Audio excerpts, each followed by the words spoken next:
As I was finally relishing my initial sanctioned holiday after 4 long years from a tranquil Santorini patio, my CEO father-in-law rang and barked.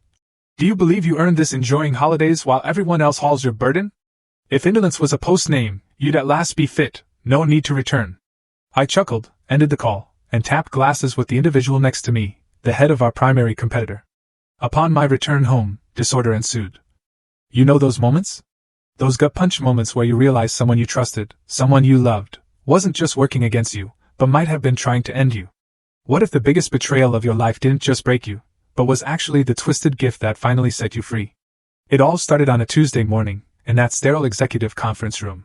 I was tucked away in my usual back corner seat, a ghost in my own career, while Cole Blackwood, my father-in-law, my boss, the man who supposedly valued intelligence, held court at the head of the table. He was in his impeccably tailored suit, basking in applause. Applauding him. As if he just saved the world. Gentlemen, he boomed, a smirk playing on his lips, completely ignoring the 3 women sitting there, including me. We've secured the Lansing contract. $42 million in revenue. We beat Meridian Dynamics by underbidding them by 40%. My pen, it just dug into my notepad. So hard, it tore through the paper. Because I knew. I had modeled that bid 6 different ways. Every single scenario showed the same thing: we'd lose money. The margins couldn't support the timeline, the execution was a disaster waiting to happen. 3 weeks ago, I'd handed Cole a 12-page risk analysis.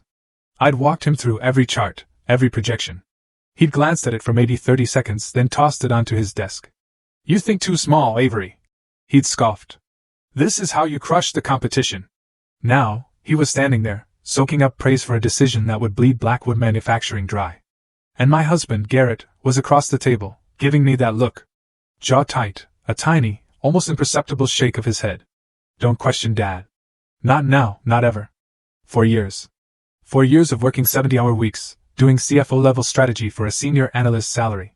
4 years of watching Cole's name plaster every press release, while I was the invisible architect behind every financial win.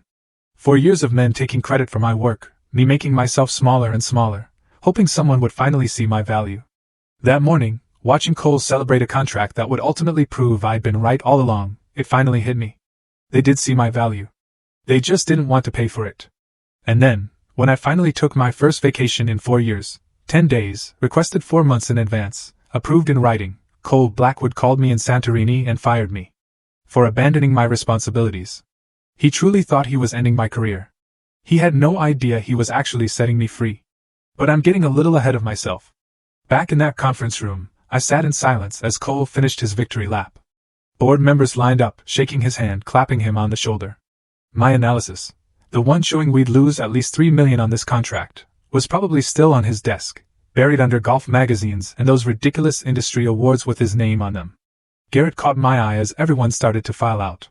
He walked over, loosening his tie, that careful, almost guarded expression on his face that I'd learned to read over 4 years of marriage.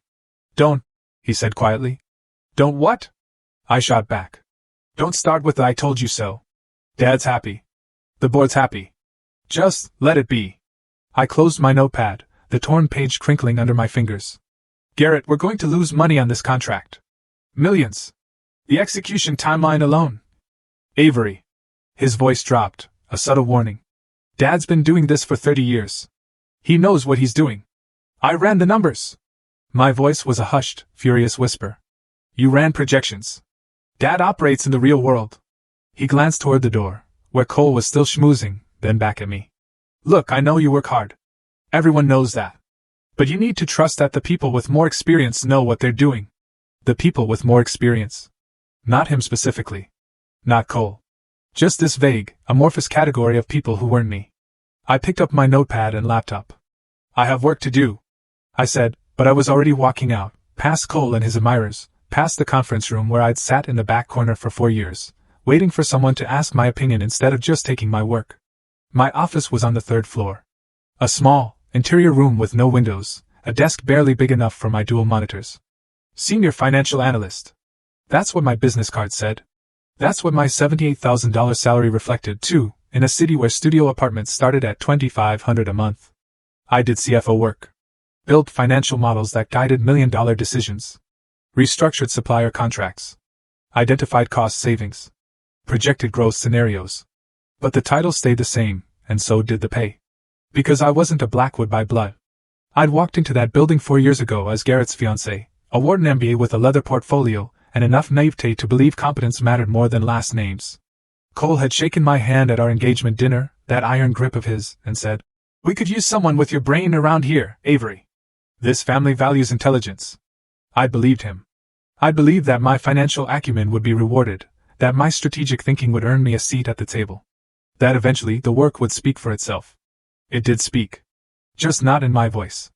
Every strategy one built became our approach in Cole's presentations. Every cost-saving measure I identified became the leadership team's initiative in company-wide emails. My risk analyses were summarized into bullet points and presented by Garrett to the board. Stripped of my name, my nuance, my warnings. I sat down at my desk and opened the Lansing contract file. The numbers were still there. Stark. Undeniable. At the bid price Cole had submitted, 40% below market rate, we'd barely cover materials costs. Labor would push us into the red. Any delays, any unexpected complications, and we'd be hemorrhaging money. But Cole didn't care about my projections. He cared about beating Meridian Dynamics. About the press release that would say Blackwood Manufacturing had undercut their biggest competitor. I stared at my screen until the numbers blurred. That evening I stayed late. The third floor emptied out by 6. But I was still there at 8, building contingency models. For when the Lansing contract started losing money. And when it did, someone would need a plan to stop the bleeding. That someone would be me. The credit, of course, would go to someone else. Garrett texted at 9. "Working late again." I typed back. "Finishing projections." "Don't stay too late," he replied. "You need rest." Rest. As if sleep was the problem. As if exhaustion was something I could fix with 8 hours and a good pillow instead of the systematic erasure of my contributions. I got home. At 10:30. Garrett was already asleep, or pretending to be. We'd stopped sleeping in the same rhythm months ago. Him in bed by 10. Me stumbling in after midnight. Both of us too tired, or too distant, to bridge the gap. I brushed my teeth in the ensuite bathroom, looking at my reflection. Dark circles under my eyes that concealer couldn't quite hide. Hair pulled back in the same utilitarian ponytail I wore every day. The woman looking back at me seemed smaller than she should be, like I'd been compressing myself for so long, I'd forgotten my original shape. The house was quiet. Our Brooklyn townhouse. Bought with Blackwood money before we'd even gotten married. Garrett's name on the deed. I paid half the mortgage from my $78,000 salary. He paid the other half from his director-level income that was nearly double mine. Even though his primary job seemed to be presenting my work to his father. I climbed into bed, on my side, the left side, the side I'd claimed 4 years ago and never moved from. Garrett didn't stir.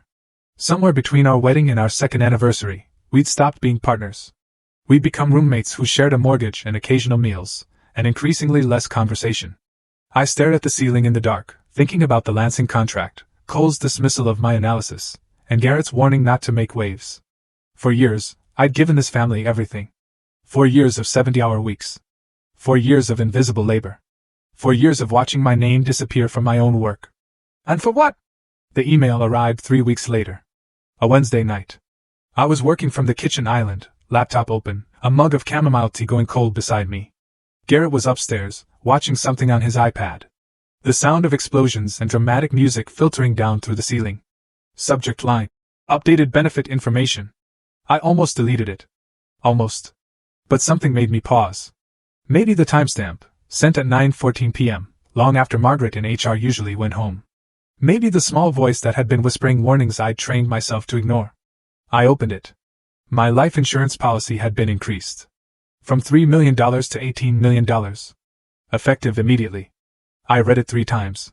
$18 million. No explanation. No prior discussion. Just a clinical paragraph in corporate font notifying me that Blackwood Manufacturing now valued my death at 6 times what they'd valued it 3 months ago.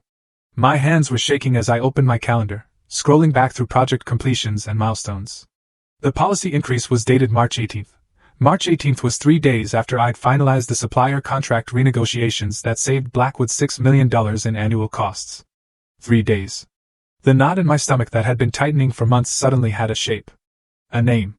A cold, mathematical logic that made my chest constrict. I grabbed my laptop and walked upstairs. Garrett was propped against the headboard, iPad on his lap, barely glancing up as I came in. "Garrett, did you know about this?" I turned the laptop screen toward him, showing the email. He squinted at it, then shrugged. Life insurance. That's just HR stuff.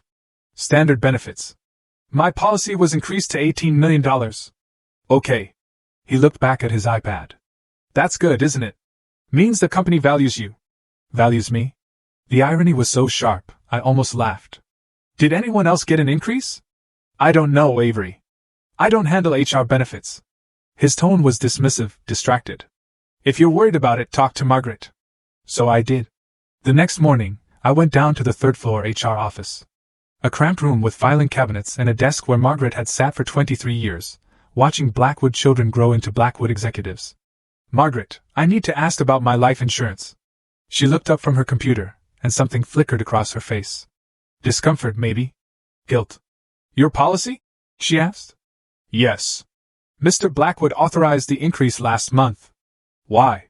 She shuffled papers on her desk, not meeting my eyes. He said it was standard for executives performing high-value work. I'm not an executive. You perform executive-level responsibilities. The words sounded rehearsed. Did anyone else receive an increase? Her hand stilled. The silence stretched. Margaret, I'm not at liberty to discuss other employees' benefits. Avery, I'm sorry. I left her office with my heart pounding, that knot in my stomach pulling tighter and tighter until I thought I might be sick. $18 million. 3 days after saving the company $6 million. And 2 weeks later, Cole Blackwood called me into his office and gave me my first operational audit assignment. Cole's office was mahogany and leather, floor-to-ceiling windows overlooking the Boston skyline.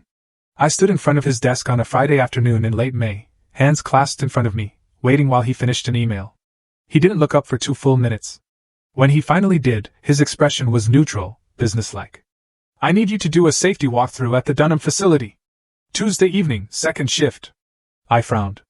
Isn't that operations responsibility? You're always talking about cost efficiency. He leaned back in his chair, fingers steepled.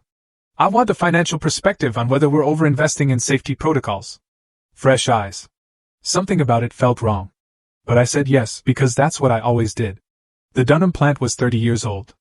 All concrete and exposed metal, machinery that roared and clanged in rhythms that felt aggressive. I walked the floor alone for 3 hours with a clipboard and steel-toed boots that kept slipping on oil-slicked concrete. A forklift came so close I felt the wind from it. The driver didn't even turn his head. 2 weeks later, Cole sent me to Somerset. Midnight inventory check. I walked catwalks with railings that shifted under my grip, trying not to look at the concrete 20 feet below. Then Lexington, the chemical storage facility where I spent an hour breathing fumes before someone finally noticed the ventilation had malfunctioned. I came home shaking that night, lungs burning, and Garrett was on the couch, scrolling his phone. How was it? He asked, without looking up. I think I inhaled something toxic. Dad says you're doing great work on these audits. A month later, I collapsed in the office bathroom. Company doctors ran every test. Found nothing. Probably stress, they said. You should take a vacation. So I did. I submitted the request 4 months in advance. 10 days in Santorini, late September. Timed perfectly after the quarterly close, so no one could say I was being irresponsible. I routed it through HR, copied Cole and Garrett, attached my project timeline showing everything would be covered. Cole approved it with a single-sentence reply. Fine. Make sure everything's handled. I spent 3 weeks training Jordan, a junior analyst who was eager but inexperienced. I created a 60-page transition document, step-by-step instructions, contact lists, contingency protocols for every active project. I scheduled daily check-in calls. I color-coded spreadsheets. I did everything except clone myself. Garrett had barely reacted when I told him about the trip. You're going alone? It wasn't a question, really. Just an observation delivered in that flat tone he used for everything lately. You're welcome to come, I said, even though I didn't mean it. I can't take time off right now. Dad needs me here. Of course he did. We hadn't shared a bed in 6 months. Hadn't had a real conversation in longer than that. I'd stopped expecting him to ask about my day, my work, my life. We existed in parallel routines. Him leaving for the office before I woke up. Me coming home long after he'd eaten dinner alone. The morning I left for Logan Airport, I stood in our kitchen with my suitcase packed, waiting for something I couldn't name. Goodbye. Maybe a hug? Some acknowledgement that I was leaving for 10 days. But Garrett had already gone to work. The house was silent except for the hum of the refrigerator. I locked the door behind me and didn't look back. Santorini hit me like oxygen after years of holding my breath. The light was different. Golden. Impossibly soft. Nothing like Boston's perpetual gray. I stayed at a small, cliffside hotel in Hawaii, run by a woman named Katerina, who brought fresh yogurt and honey to my terrace every morning and never asked why I was traveling alone. I spent the first 2 days crying. Ugly, heaving sobs on my private terrace, overlooking the caldera, mourning a version of myself I'd buried so deep I'd forgotten she existed. The woman who'd graduated Wharton with honors and ambitions. The woman who'd believed competence mattered more than last names. The woman who'd thought marriage meant partnership. By day 3, something shifted. I started breathing differently. Deeper.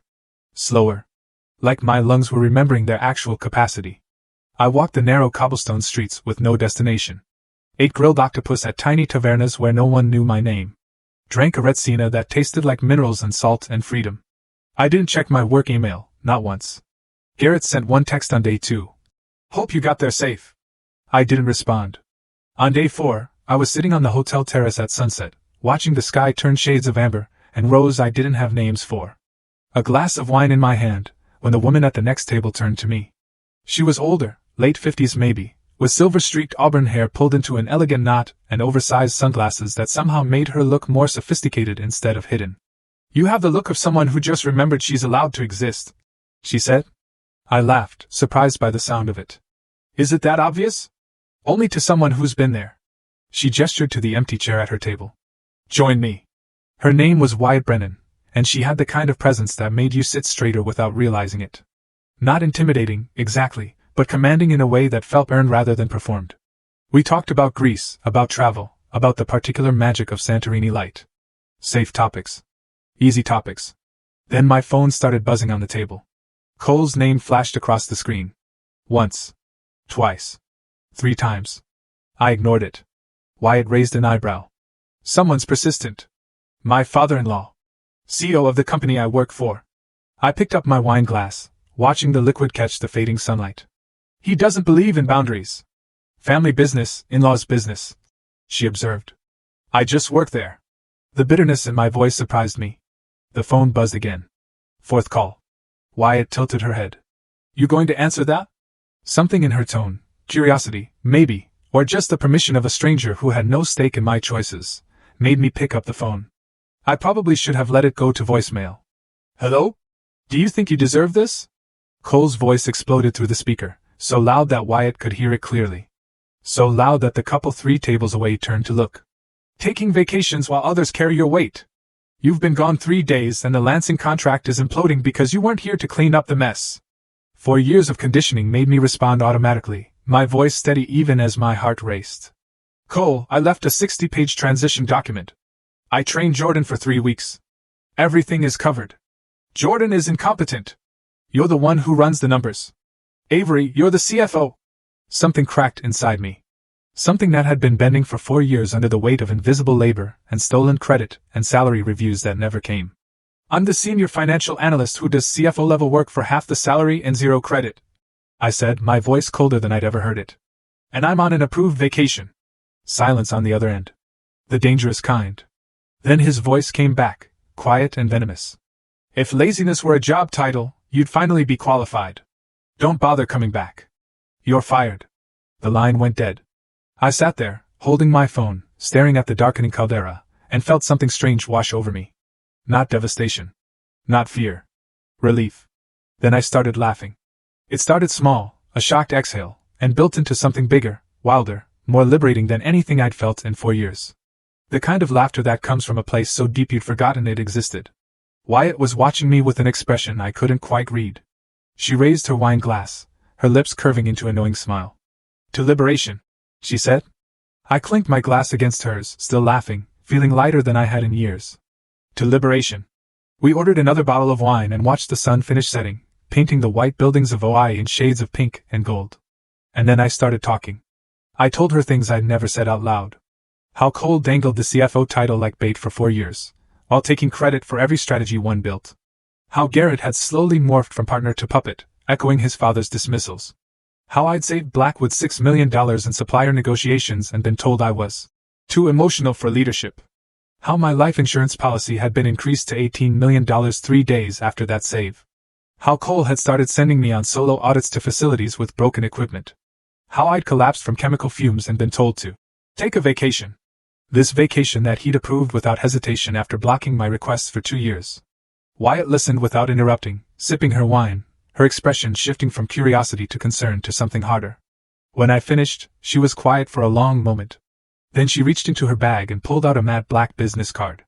Wyatt Brennan, she said, sliding it across the table. CEO of Meridian Dynamics. The name registered like a physical impact. Meridian Dynamics. Blackwood Manufacturing's biggest competitor.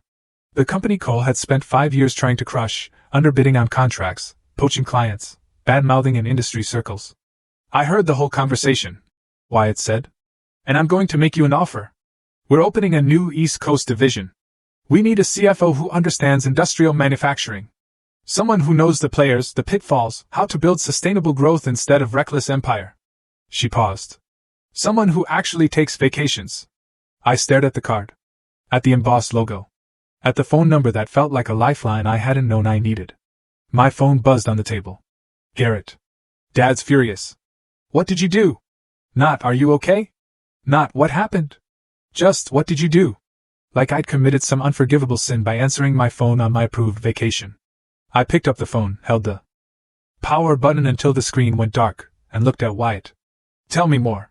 We stayed on that terrace until the stars came out, until the tourists thinned and the restaurants along the cliff began closing their outdoor seating, the staff stacking chairs and wiping down tables with tired efficiency. Wyatt told me about Meridian Dynamics over that second bottle of wine. How she'd built it from a mid-sized regional player into a national competitor by focusing on sustainable manufacturing practices and treating employees like assets to develop rather than resources to exploit. We don't win by underbidding and bleeding out on execution, she said, swirling the wine in her glass. We win by building relationships with clients who value quality over cost cutting. It's slower growth, but it's real. Everything she described was the opposite of Cole's approach. I told her I'd think about it. She smiled, like she already knew my answer. Take your time. Enjoy the rest of your vacation. When you're ready, call me. We had dinner 3 more times over the next week, at different tavernas perched on the cliffs, over fresh fish and Greek salads and conversations that felt like a strange hybrid of therapy and strategic planning. She never pressured me, never made the job offer feel transactional. She just talked about what Meridian was building and let me imagine myself as part of it. On my last night in Santorini, we met at a small restaurant in Phoenicia, away from the tourist crowds. The owner brought us grilled sea bass and roasted vegetables without us ordering, like Wyatt was a regular. After dessert, baklava and strong Greek coffee, she handed me a leather folder embossed with Meridian's logo. Background reading, she said. Details on the CFO role, compensation structure, team you'd be building. She paused, sliding the folder across the table. And some industry intelligence on Blackwood you might find interesting. No pressure. Just information. The folder was thick, substantial. I tucked it into my carry-on bag, promising to read it on the flight home. That night, lying in my hotel bed with the terrace doors open and the sound of the Aegean drifting in, I finally checked my email. I'd been offline for 9 days. 9 days of silence from Blackwood Manufacturing. From my marriage. From the life I'd left behind in Boston. 73 unread messages. I scrolled through them with a sick feeling in my stomach. 15 from Cole. The subject lines escalated from urgent Lansing contract to unacceptable behavior to final warning, even though I'd already been fired. 12 from Garrett. Each one colder and more clipped than the last. Where are you? Dad's furious. You need to call. This is embarrassing. You're being selfish. Not once did he ask if I was okay. 3 emails from Diane, Cole's wife, all with subject lines about family loyalty and disappointing everyone who believed in you. And one from Sloane, Garrett's younger sister, sent 2 days ago. Avery, I'm sorry about Dad. I don't know what happened, but I know it's not your fault. Call me when you're home. I miss you. I stared at that last email for a long time. Sloane was the only Blackwood who'd ever treated me like family instead of staff. She was younger, 26 to my 32, an art history major who'd been told by Cole that business school is for serious people like Garrett. She'd always been on the periphery of the family empire, decorative but not functional. We'd bonded over that shared invisibility. I didn't respond to any of the emails. Just closed my laptop and tried to sleep. The flight from Athens to Boston was 9 hours. I waited until we were cruising at altitude, the cabin lights dimmed and most passengers sleeping or watching movies on their seat back screens, before I opened Wyatt's folder.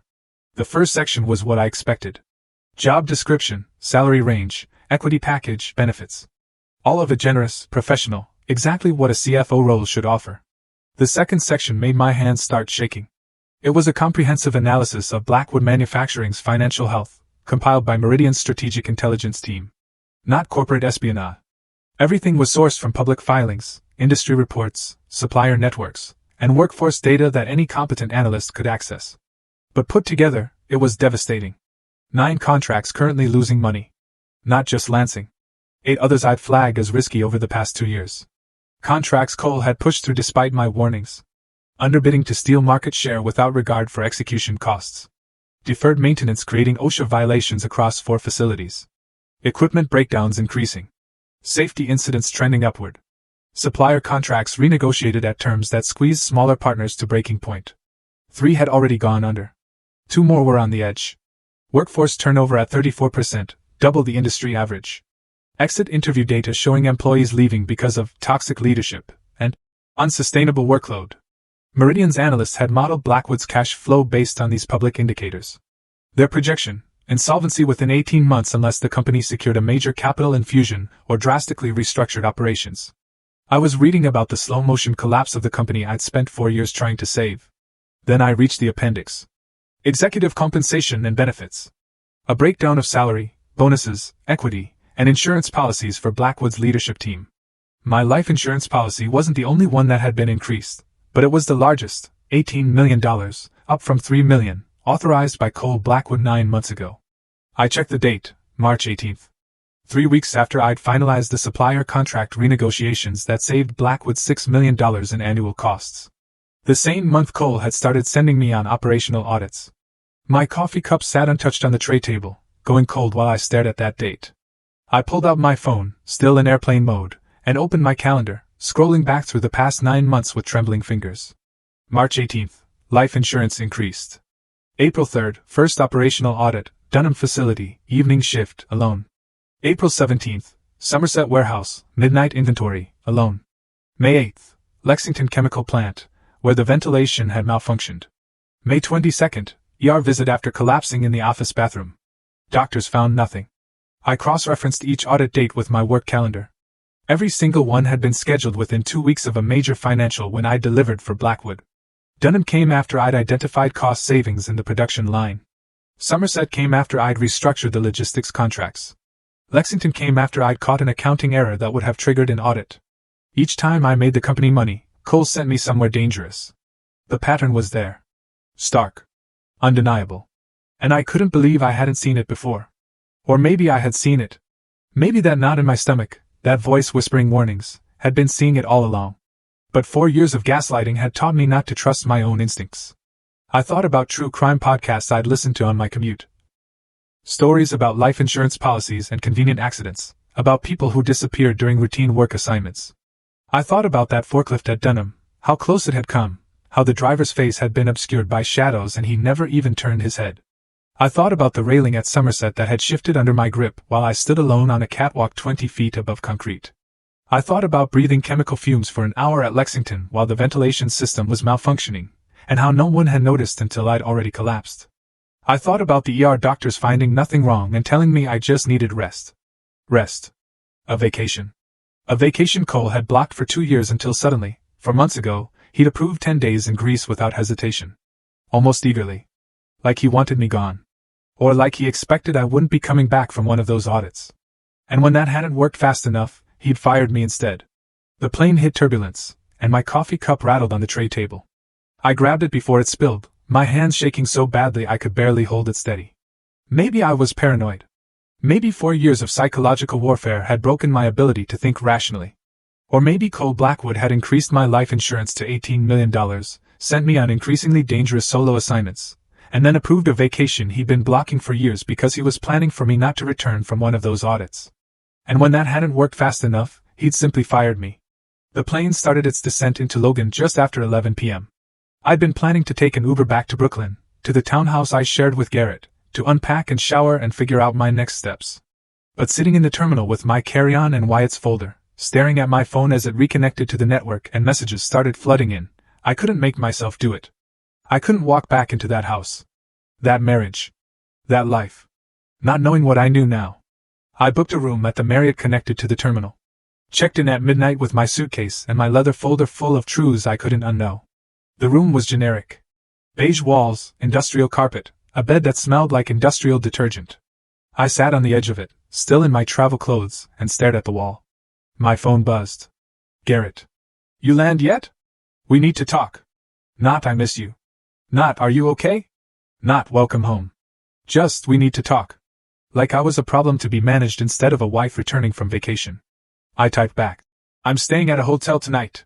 I'll come by tomorrow to get some things. His response came within seconds. Seriously? You're being dramatic. Dramatic. 4 years of invisible labor, an $18 million life insurance policy, a pattern of dangerous assignments timed to my successes, a firing during an approved vacation, and I was being dramatic. I turned off my phone, lay back on the stiff hotel pillows, and stared at the ceiling.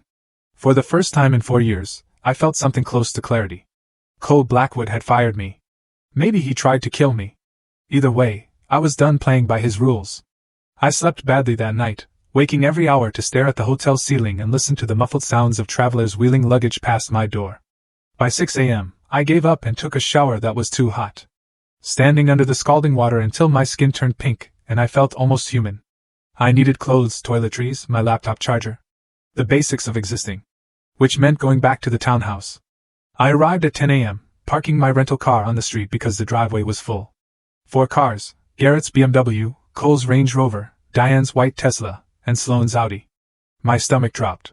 An intervention. I sat in the car for a full minute, hands gripping the steering wheel, debating whether to just drive away. But I needed my things. And some part of me, the part that had spent 4 years trying to prove my worth to these people, wanted to face them. The front door opened before I reached it. Garrett stood there in khakis and a button-down, arms crossed, expression tight and unreadable. We've been waiting for you. Not good morning. Not how are you. Just, we've been waiting. Like I was late to a meeting I'd never agreed to attend. I stepped inside without responding. They were all assembled in the dining room, like a tribunal. Cole at the head of the table in his tailored suit, hands folded on the polished wood. Diane to his right, perfectly coiffed, pearls at her throat, wearing the practiced sympathy she deployed at charity events. Sloane was tucked into the corner, looking miserable, dark circles under her eyes. Garrett gestured toward an empty chair. Sit. I stayed standing. I'm just here to get some clothes. Sit down, Avery. Cole's voice had that edge of command he used in board meetings. The one that expected immediate obedience. I didn't move. He leaned back, studying me with those cold, gray eyes. Did you enjoy your little tantrum in Greece? It wasn't a tantrum. It was a vacation. Approved in writing 4 months ago. I waved that away like it was irrelevant. You abandoned your responsibilities. The Lansing contract is falling apart. Jordan couldn't handle what you left him. The Lansing contract was always going to fall apart, Cole. I told you that in a 12-page risk analysis. You ignored it. The room went very still. You didn't contradict Cole Blackwood. Not in his presence. Not in front of family. That was the first rule I'd learned when I married into this dynasty. Garrett's jaw clenched. He took a step toward me, voice low and tight. Avery, you're a senior analyst, not the CFO.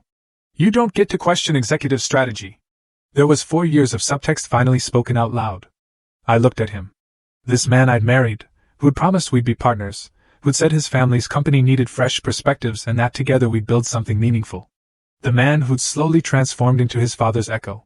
You're right, I said quietly. I'm not the CFO. I just do all the work of one for half the salary, with 0 credit. My mistake was thinking that might actually matter to any of you. Diane's voice came from the table, sweet and sharp. Avery, we've given you so much. A place in this family. Opportunities most people would be grateful for. Security. This ingratitude is really quite shocking. I laughed. The sound came out harsh and bitter. Opportunities? Is that what you call working 70-hour weeks while being told I'm too emotional for leadership? Having my strategies presented to the board with other people's names on them? I turned to look directly at Cole. Or maybe you mean the opportunity to risk my life doing solo safety audits at facilities with broken equipment, right after you increased my life insurance policy to $18 million? Cole's expression went carefully blank. Too carefully. That's standard executive coverage for high-value personnel. I'm not an executive. I'm a senior analyst. You've made that very clear. I crossed my arms. And the timing is interesting. The increase was authorized 3 weeks after I saved the company $6 million in supplier negotiations. The same month you started sending me to dangerous facilities alone. Sloane stood up suddenly, her chair scraping against the hardwood floor. Dad, what is she talking about? Cole shot her a warning look. Sloane, this doesn't concern you. Sit down. But Sloane was staring at me, her face pale. Avery, what do you mean? What life insurance policy? I pulled out my phone, opened the HR email I'd saved, and slid it across the table toward her. She picked it up, read it, and the color drained completely from her face. Garrett snatched the phone from her hand. This is routine corporate policy. You're twisting it into something it's not. Then why wasn't anyone else's policy increased? My voice was steady now, cold with a clarity I hadn't felt in years. Why did the dangerous audit start right after? Why did I collapse from chemical fumes at Lexington? Why did the doctors find nothing wrong but tell me I needed a vacation? A vacation Cole had been blocking for 2 years until suddenly he couldn't approve it fast enough? The table had gone silent. I could see them processing, calculating. Diane's expression of practiced sympathy faltering into something harder. Garrett's defensive confusion warring with doubt. Sloane's dawning horror as she looked from me to her father. Cole alone remained calm. Too calm. His fingers were still folded on the table, his posture relaxed, but his eyes had gone flat and dangerous. You're being paranoid, he said. 4 years of stress have clearly taken a toll on your mental health. Don't. The word came out sharper than I intended. Don't gaslight me.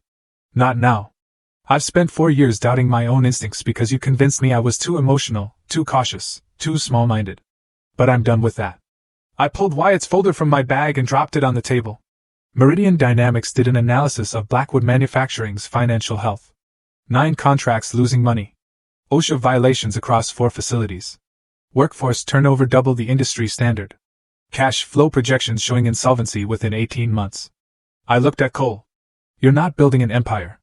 You're running a company into the ground. And I was the one holding it together while you took credit and planned for my convenient exit. Cole's mask finally cracked. His voice came out cold and lethal. Where did you get that information? Does it matter?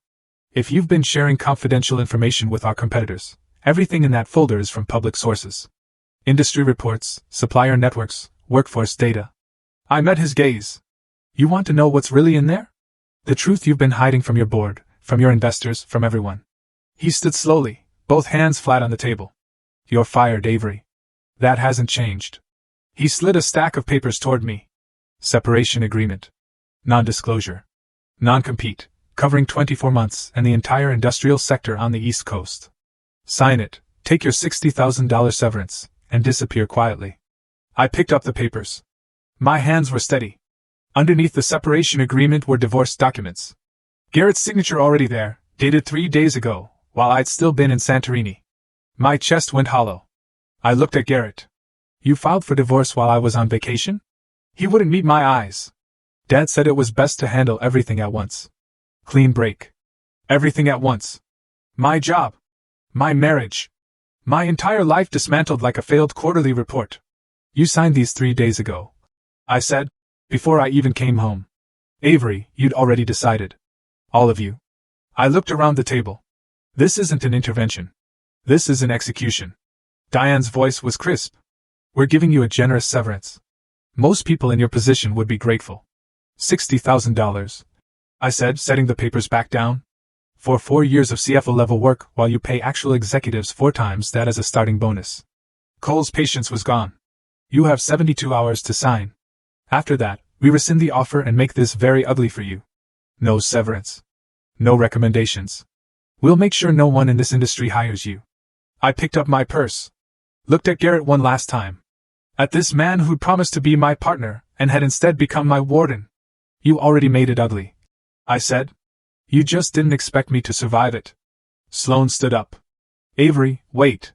But I was already walking toward the stairs, toward the bedroom where I'd spent 4 years sleeping next to a man who'd stopped seeing me somewhere along the way. I packed quickly. Clothes, toiletries, my laptop, the few personal items that were actually mine. Everything fit into 2 suitcases and a duffel bag. When I came back downstairs, they were still sitting at the table. Garrett had his head in his hands. Diane was speaking quietly to Cole. Sloane was staring at her phone. She looked up as I passed, her eyes red. I paused, mouthed, I'm sorry. Because she was the only one who never treated me like I was temporary. Then I walked out of that house and didn't look back. I loaded my bags into the rental car, my hands shaking now that the adrenaline was fading. Sat in the driver's seat with the engine running, staring at the townhouse I'd never really belonged in. My phone buzzed. A text from Sloan. I believe you. I'm so sorry. Please be safe. I typed back. Thank you.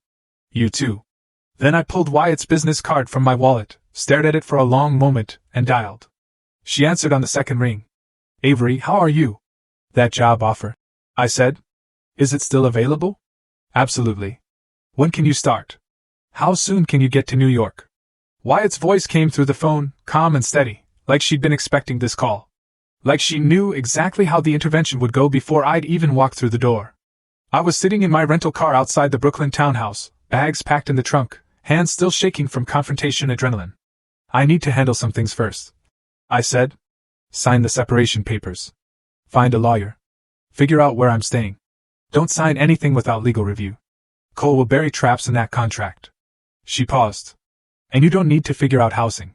Meridian keeps corporate apartments in Hudson Yards for executives in transition. You can stay there as long as you need. My throat tightened. Wyatt, I haven't even officially accepted yet. You called me. That's acceptance enough. I could hear the smile in her voice. Take the weekend. Get your affairs in order. Monday morning, 9 a.m. Come to Meridian. We'll make it official. After we hung up, I sat there for a long moment, staring at the house through the windshield. Then I put the car in drive and left Brooklyn behind. That night, I stayed at the Marriott again, spread the separation papers across the hotel desk next to Wyatt's business card, and tried to read through the legal language with exhausted eyes that kept blurring the text. Non-disclosure agreement. Standard enough. Non-compete clause. 24 months. Entire industrial manufacturing sector, East Coast territory. $60,000 severance contingent on signing both. And underneath it all, the divorce papers with Garrett's signature already dry and legal. My phone buzzed. Sloan. Can we meet tomorrow? I need to talk to you, please. I stared at the message. Sloan had looked horrified during the intervention, but she'd also sat there silently while her father threatened me. While Garrett presented divorce papers he'd signed behind my back. But her text from earlier, I believe you, had felt genuine. I typed back.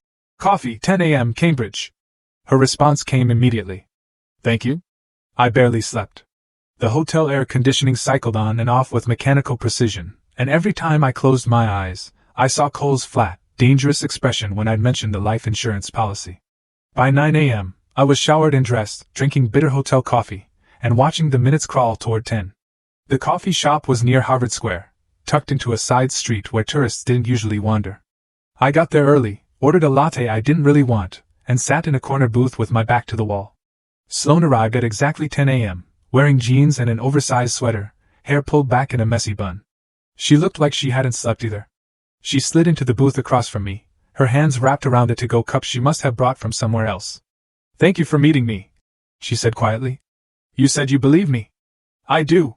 She sat down her cup, pulled out her phone, and her hands were shaking. Avery, I need you to listen to something. She tapped her screen, turned up the volume slightly, and pressed play. Cole's voice came through, muffled, but unmistakable.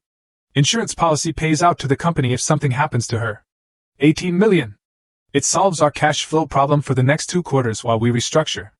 Another voice, older, gravelly. And you're sure the audits won't raise flags? Cole's voice again. Frank, I've been running this company for 30 years. I know how to manage risk assessments. As long as the facilities are documented as compliant after her visits, no one will question anything. Then, the gravelly voice. What if she figures it out? Cole's confident, chilling reply. She won't. She's too busy trying to prove herself to see what's right in front of her. The recording cut off. I sat there feeling like someone had dumped ice water over my head. Sloane's eyes were red-rimmed. I couldn't sleep after yesterday. I kept thinking about what you said, about the timing, about the audits. So, around 2 a.m., I went downstairs. Dad's study door was cracked open. He was on the phone. She swallowed hard. I recorded it through the door. My hands had gone numb. Sloan, I whispered. I know what this means. I know what he was planning. Her voice cracked. Avery, I think my father tried to kill you. The words hung between us, stark and terrible. If you testify to this, I said carefully, if you give this recording to anyone official, Cole will destroy you. He'll cut you off. Turn the family against you. Make sure you have nothing. She laughed, and it came out bitter and broken. He's already destroyed me. Just slowly. Over 26 years. Telling me I wasn't serious enough for business school, that art history was a cute hobby for someone who didn't have Garrett's discipline, that I should focus on finding a good husband instead of a career. She looked at me with fierce, desperate eyes. You were the only person in that house who ever asked about my work. Who looked at my paintings like they mattered. Who treated me like I had a brain instead of just a trust fund. Sloane, I can't let him do this to you. I won't. She pushed her phone across the table. Take it. Copy the recording. Use it however you need to. I stared at the phone. At this evidence that could bury Cole Blackwood, but would also detonate what was left of Sloane's family. Are you sure? I've never been more sure of anything. She wiped her eyes with the back of her hand. I'm done being quiet. I'm done pretending the people I love aren't monsters. I picked up the phone and forwarded the recording to myself. Watched the progress bar fill and the confirmation appear. Then I reached across the table and gripped her hand. Thank you, I said. For believing me. For being brave enough to do this. She squeezed back. What are you going to do? I don't know yet. But I'm not signing Cole's papers until I talk to a lawyer. That afternoon, I met with Patricia Strand in her office in downtown Boston. A corner suite with leather furniture and walls lined with law books and framed degrees from schools that mattered. She was maybe 55, silver hair cut sharp at her jawline, reading glasses perched on her nose as she reviewed the separation agreement I'd brought. She read in silence for 10 minutes, making occasional notes on a legal pad. Finally, she looked up. This non-compete is unenforceable. I blinked. What? You were terminated during approved leave time. That's retaliatory termination, which violates Massachusetts employment law. The non-compete clause is overly broad. 24 months covering an entire industry sector is an unreasonable restriction of trade. She tapped the document. If Cole tries to enforce this, we'll countersue for wrongful termination, and I'll make sure every detail comes out in discovery. The life insurance policy. The dangerous audits. The whole pattern. So I can just ignore it? No, sign it. Take the severance money. Let Cole think he's won. She smiled, sharp and knowing. Then go work for Meridian Dynamics. When he inevitably tries to sue you for breach, we'll destroy him in court, and you'll probably end up with a much larger settlement. And the divorce? She flipped to those pages. Uncontested. No fault. You're not asking for anything except to dissolve the marriage. Sign it. Move on. He's not worth fighting over. I signed everything that afternoon. Separation agreement, divorce papers, all of it. Patricia filed the documents while I sat in her office, drinking water from a paper cup and feeling like I was shedding a skin I'd been trapped inside for 4 years. When I walked out of her building, the September air felt different, lighter. I drove to New York that evening. 3.5 hours down I-95, with my entire life packed into 2 suitcases and a duffel bag. Sloane's recording backed up in 3 separate locations. And Wyatt's business card in my wallet. The corporate apartment was on the 42nd floor of a glass tower in Hudson Yards. 1 bedroom, floor-to-ceiling windows, furniture that was tasteful and temporary. It was twice the size of my office at Blackwood, and felt like a palace. I stood at those windows on Sunday night, watching the city lights reflect off the Hudson River, the skyline stretching out in all directions like a promise I was finally allowed to believe in. My phone buzzed. Wyatt. Ready for tomorrow? I typed back. Ready. Another message appeared. Sloane. I told Mom and Dad I'm moving to New York. Dad didn't take it well, but I'm done living in that house. Thank you for showing me it's possible to leave. I smiled, feeling something warm and fierce bloom in my chest. You're going to be okay. I typed. We both are. Monday morning came with clear skies and cool air that smelled like possibility. I put on my best suit, navy blue, tailored, professional, and took the subway to Meridian's office in Midtown. The lobby was all glass and steel and living walls of greenery. The receptionist smiled when I gave my name. Miss Hale? Miss Brennan is expecting you. 48th floor. The elevator rose through the building, and with each floor I felt lighter. More solid. More like myself. Wyatt was waiting in her corner office, windows overlooking Central Park, wearing a charcoal suit and that same confident smile from Santorini. Welcome to Meridian, she said, extending her hand. I shook it, and her grip was firm and warm and real. Thank you for the chance. Thank me by building something great. She gestured to a leather folder on her desk. Contracts ready when you are. And Avery? Cole Blackwood is about to learn that firing you was the biggest mistake of his career. I picked up the pen, signed my name, and felt the last 4 years finally, truly end. My first day at Meridian, Wyatt walked me through the 48th floor, introducing me to people whose names I tried desperately to remember while my brain was still processing that I actually worked here, now. "This is Avery Hale, our new CFO," she said at every stop. And people smiled and shook my hand and said things like, "We've heard great things," and "excited to work with you." No one treated me like I was temporary. No one acted like I needed to prove I deserved to be there. It was disorienting. My office had floor-to-ceiling windows overlooking the Hudson River. Real windows. With natural light that changed throughout the day. I stood there that first afternoon, just staring at the water, at the boats moving past, at the sky that wasn't blocked by walls or cubicles or the weight of 4 years of invisible labor. The work itself was challenging but collaborative. I spent the first week in budget meetings, reviewing Meridian's cost structures, identifying opportunities for efficiency without gutting departments or squeezing suppliers. People listened when I talked. Asked questions that showed they'd actually read my analysis instead of just skimming the executive summary. Wyatt checked in daily, not to micromanage, but to make sure I had what I needed. "How are you settling in?" she asked on Friday afternoon, appearing in my doorway with 2 coffees. "It's good. Really good." I accepted the coffee. "Different from what I'm used to." "Different how?" "People here seem to actually want me to succeed." She smiled, but there was something sad in it. "That's not different, Avery. That's normal. What you experienced at Blackwood was abuse dressed up as corporate culture." The word landed heavy. Abuse. I'd never let myself call it that before. By week 3, I'd built a preliminary budget for the new East Coast division, interviewed candidates for my finance team, and restructured supplier contracts that would save Meridian $2 million annually without burning bridges. I worked long hours, but they felt different. Purposeful instead of desperate. At 6 p.m., people started packing up and going home. No one sent emails at midnight expecting immediate responses. No one made me feel guilty for taking lunch breaks. At night, I'd walk along the Hudson River Greenway, phone silenced, breathing air that didn't taste like fear. Garrett texted twice in 3 weeks. First, "Need to know what furniture you want from the house." I typed back, "Keep it all." Second, "Divorce papers are final. Just need your signature on the asset division." I signed them in Patricia's office without reading closely and had them messengered back. Let him have the house, the furniture, the life we built that had never really been ours. Then, on a Thursday afternoon in my 4th week, flowers arrived. Wyatt's assistant brought them to my office. A striking arrangement of white peonies and black dahlias in a crystal vase. "These just came for you," she said, setting them on my desk. I pulled the card from its small envelope. "Congratulations on your career suicide. For watching, CB." My hands went cold. I walked the flowers straight to the break room and dumped them in the trash, vase and all. The glass shattered satisfyingly against the bin liner. Cole's just bitter, I told myself. Just lashing out because I'd escaped. But my hands were still shaking when I got back to my office. The SEC investigator showed up the following Tuesday. I was in a budget review meeting when Wyatt's assistant knocked on the conference room door. "Avery, there's someone here to see you. He says it's urgent." The man waiting in reception had tired eyes and a federal ID badge clipped to his belt. Mid-40s, cheap suit, the look of someone who'd seen too many corporate lies. "Miss Hale, I'm Martin Voss with the Securities and Exchange Commission. I need to speak with you about allegations that have been filed." My stomach dropped. "What kind of allegations?" "Securities fraud and theft of proprietary information." "Is there somewhere we can talk privately?"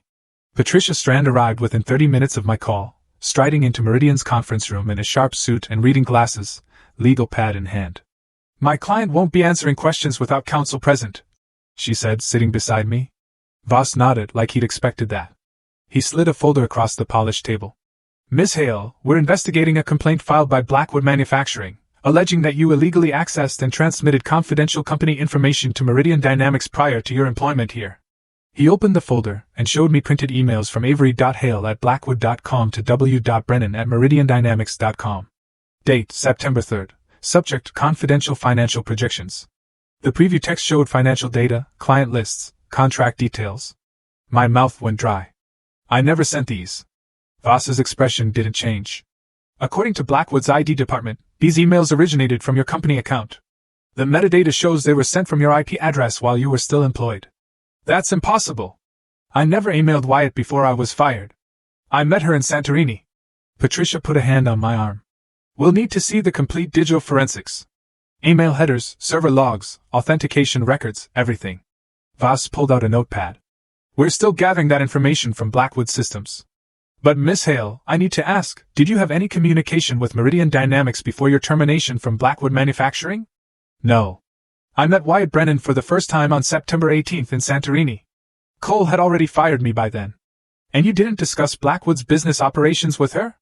I hesitated. We talked generally about the industry, but nothing proprietary.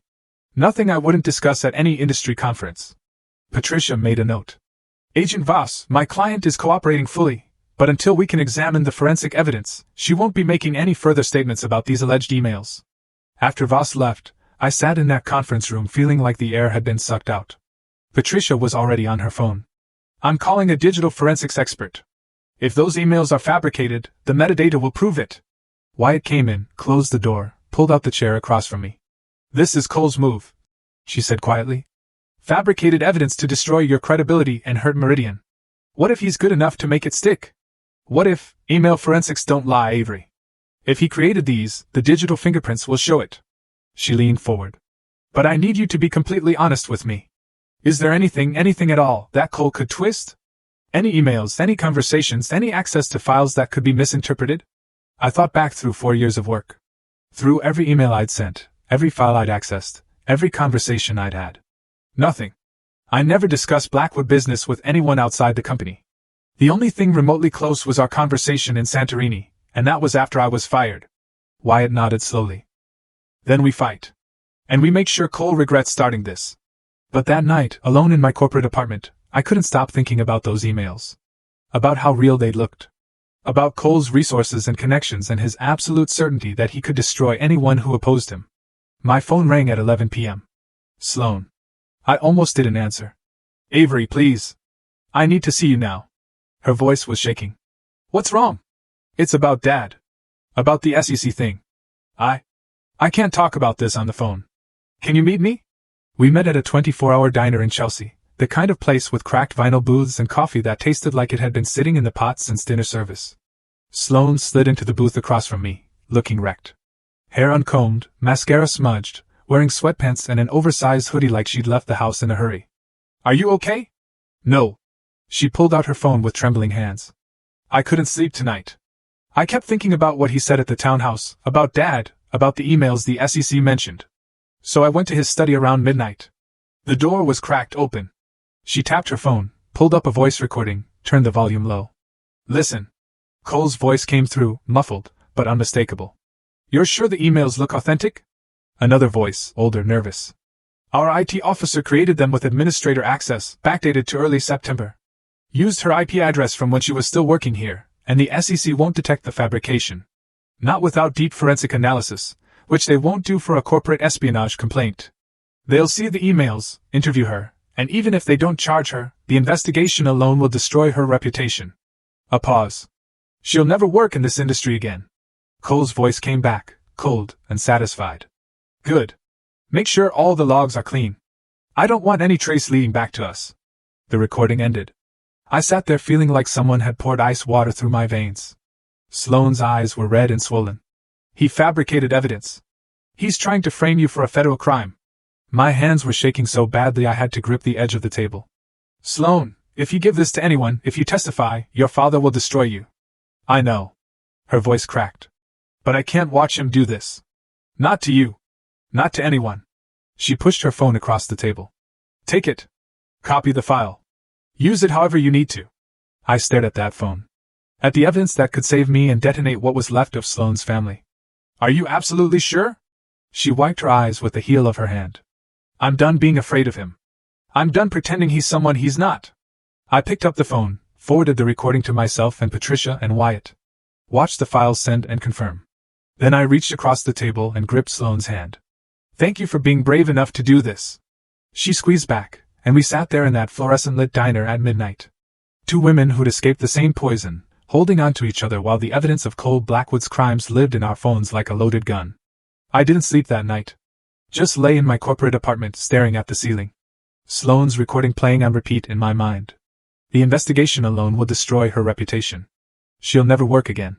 By 6 a.m., I gave up on sleep and called Patricia. I have evidence, I said when she answered. Cole, confessing to fabricating the emails. Recorded by his daughter. Silence. Then, how soon can you get to my office? Patricia's office at 8 a.m. was already alive with purposeful energy.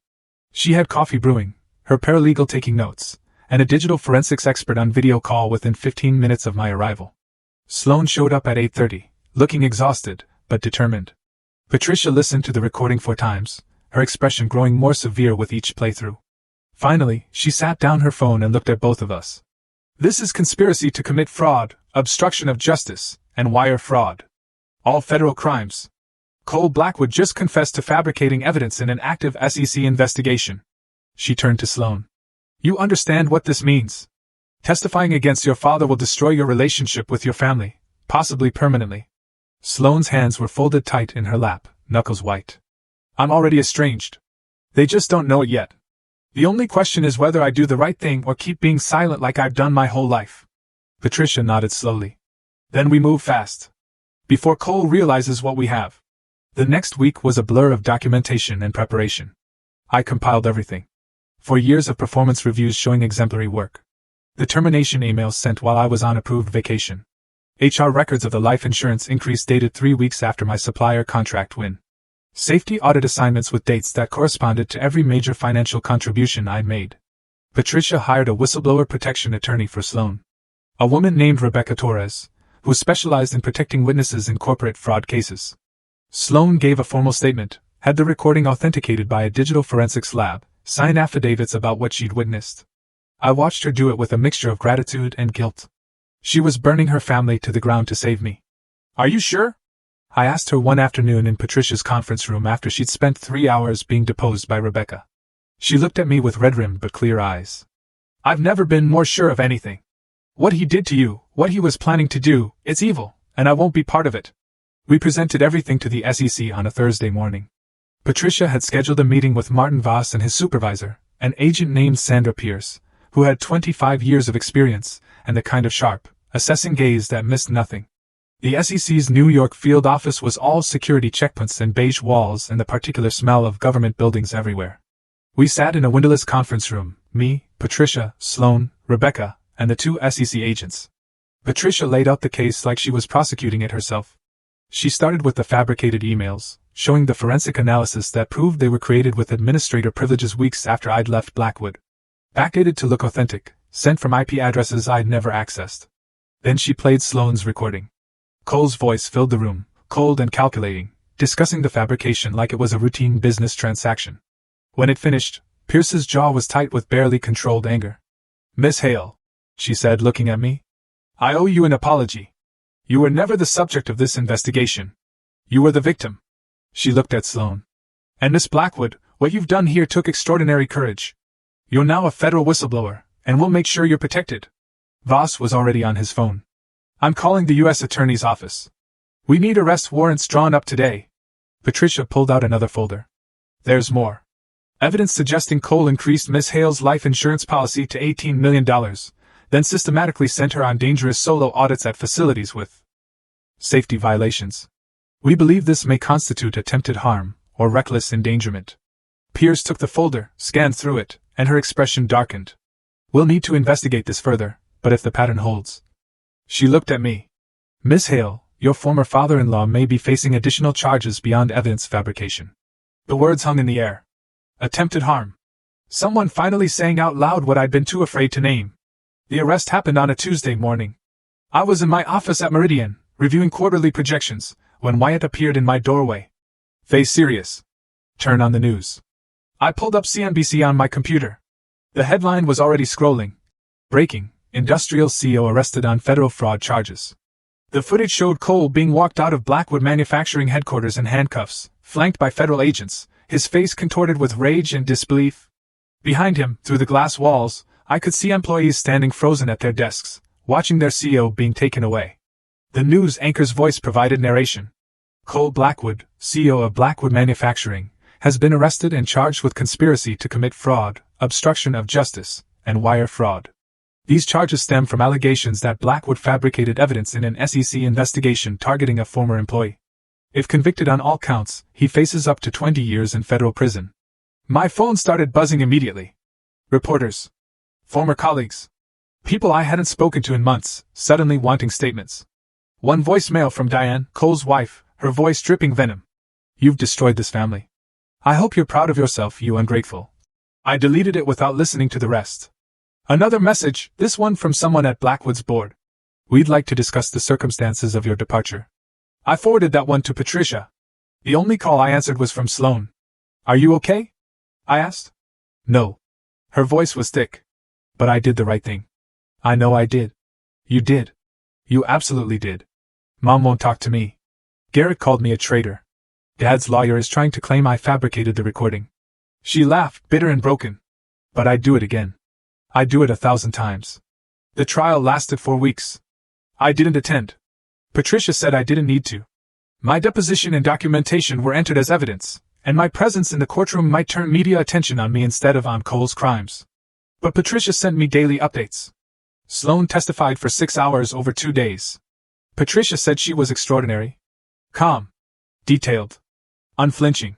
She walked the jury through years of watching her father manipulate people, treat employees as disposable assets, prioritize profit over safety and ethics. When the prosecutor played her recording, the courtroom went silent. Neil Garson, Blackwood's IT director, had taken a plea deal early and testified against Cole. He confirmed under oath that he'd fabricated the emails at Cole's direct instruction, using administrator access to create false evidence that was then presented to federal investigators. The forensic evidence was damning, metadata that showed creation dates weeks after my termination. Server logs that proved the emails never actually traversed any network. Digital fingerprints that tied everything back to Blackwood's ID systems. The defense tried to argue entrapment, claiming Sloane had manipulated the conversation, but the recording was too clear. Too damning. And Cole's own words sealed his fate. The jury deliberated for 3 hours. Guilty on all counts. I was in a budget meeting when Patricia called with the verdict. I excused myself, walked to my office, closed the door, and just stood at the window looking out at the Hudson River. Guilty. Cole Blackwood. The man who dangled promotions I'd never received, who'd taken credit for my work, who'd increased my life insurance and sent me into dangerous facilities, who'd fired me for taking a vacation and then tried to frame me for federal crimes, was guilty. Sentencing came 2 weeks later. 18 to 22 years in federal prison. I watched the news coverage from my apartment that evening, a glass of wine in hand, sitting on my couch in the corporate housing that had somehow started feeling like home. The reporter stood outside the courthouse. Cole Blackwood, once a titan of the manufacturing industry, will spend nearly 2 decades in federal prison. The judge cited the severity of fabricating evidence and attempting to destroy a former employee's career as factors in the sentencing. They showed footage of Cole being led away, his expensive suit rumpled, his face no longer red with rage, but ashen with shock. Garrett appeared briefly in the coverage, stone-faced, declining to comment. My phone buzzed. Sloane. It's over. He's really going to prison. I typed back. How are you feeling? Her response took a minute. Empty. Relieved. It said all of it at once. Me too. I sent. And it was true. I'd won. Cole was in prison. My name was cleared. Meridian had stood by me through everything. But victory didn't taste like triumph. It tasted like ash and endings and the hollow satisfaction of watching someone destroy themselves while you stood at a safe distance. I finished my wine, set down the glass, and looked around my apartment, at the life I was building, at the city lights beyond my windows, at the future that was finally, truly mine. Cole Blackwood had tried to erase me. Instead, I'd erased him. The wheel had turned. Justice had been served. And somehow, it still felt like I'd lost something I couldn't name. The hollow feeling didn't go away. I thought it would. Thought that watching Cole get sentenced, seeing justice actually work for once, would bring some kind of closure that felt satisfying instead of just empty. But 3 weeks after the sentencing, I was still going through the motions. Working long days at Meridian, walking home along the Hudson, eating takeout in my corporate apartment, while the city glittered outside my windows like a promise I'd forgotten how to believe in. Wyatt noticed. You're doing excellent work, she said one afternoon in my office. But you look like you're running on fumes. When's the last time you took a day off? I couldn't remember. Take the weekend, she said. Actually, take it. Don't check email. Don't think about budgets. Just exist for 48 hours. So I did. I spent Saturday walking through Central Park, watching families and couples and people who seemed to know how to be happy. Bought coffee from a cart vendor and sat on a bench by the lake, letting the October sun warm my face. Sunday morning, I was having coffee in my apartment when my phone rang. Wyatt. I'm sorry to call on your weekend, but there's something I need to discuss with you. Can we meet tomorrow? My stomach tightened reflexively. Is something wrong? No. The opposite, actually. But we should talk in person. Monday morning, she was waiting in her office with coffee and that same calm presence that had made me trust her on a Santorini terrace 6 months ago. Blackwood Manufacturing filed for Chapter 11 bankruptcy, she said without preamble. It was announced this morning. I sat down my coffee cup. The filing went through over the weekend. They're liquidating assets to satisfy creditors. She pulled up something on her tablet, turned it toward me. Their precision equipment division is being sold. It's the only profitable piece of the company. Strong workforce, solid contracts, good equipment, worth about $65 million as a going concern. I could see where this was going. You want to acquire it? I want Meridian to acquire it, but only if you're comfortable with that. She set down the tablet. Avery, I know this is complicated. That was your workplace for 4 years. But Cole's in prison. The board forced Garrett to resign. The company is being dismantled by bankruptcy trustees who just want to maximize value for creditors. And you want me to lead the acquisition. You know that division better than anyone. You know the contracts, the workforce, the operations. If we're going to do this, I need your expertise. She paused. But if it's too much, if it feels like we're picking over bones, we can walk away. There are other opportunities. I looked out her window at the Manhattan skyline, at the city that had become my refuge. 200 people worked in that division.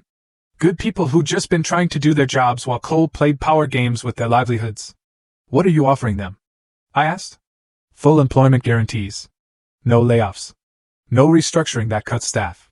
We integrate them into Meridian with their current salaries and benefits intact. Wyatt leaned forward.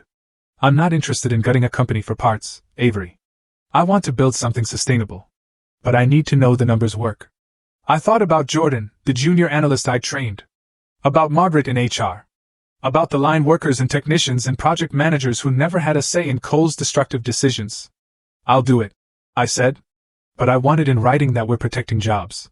This can't be a cost-cutting exercise disguised as an acquisition. Wyatt smiled. Already drafted. Patricia reviewed the terms this morning. The next 2 weeks were brutal. I led the due diligence team, financial analysts, operations specialists, legal counsel, through every aspect of Blackwood's precision equipment division. We reviewed contracts, assessed equipment value, interviewed key employees who were terrified they'd lose their jobs in the bankruptcy. It was strange being back in Blackwood's world, even at arm's length. I recognized names in the employee roster. Jordan, who'd been promoted to full analyst after I left. Margaret, still running HR after 24 years. Technicians and line workers I'd seen during those dangerous facility audits. People who'd just nodded hello and gone back to work, unaware that their CEO was using my visits as cover for something darker. The numbers told a clear story.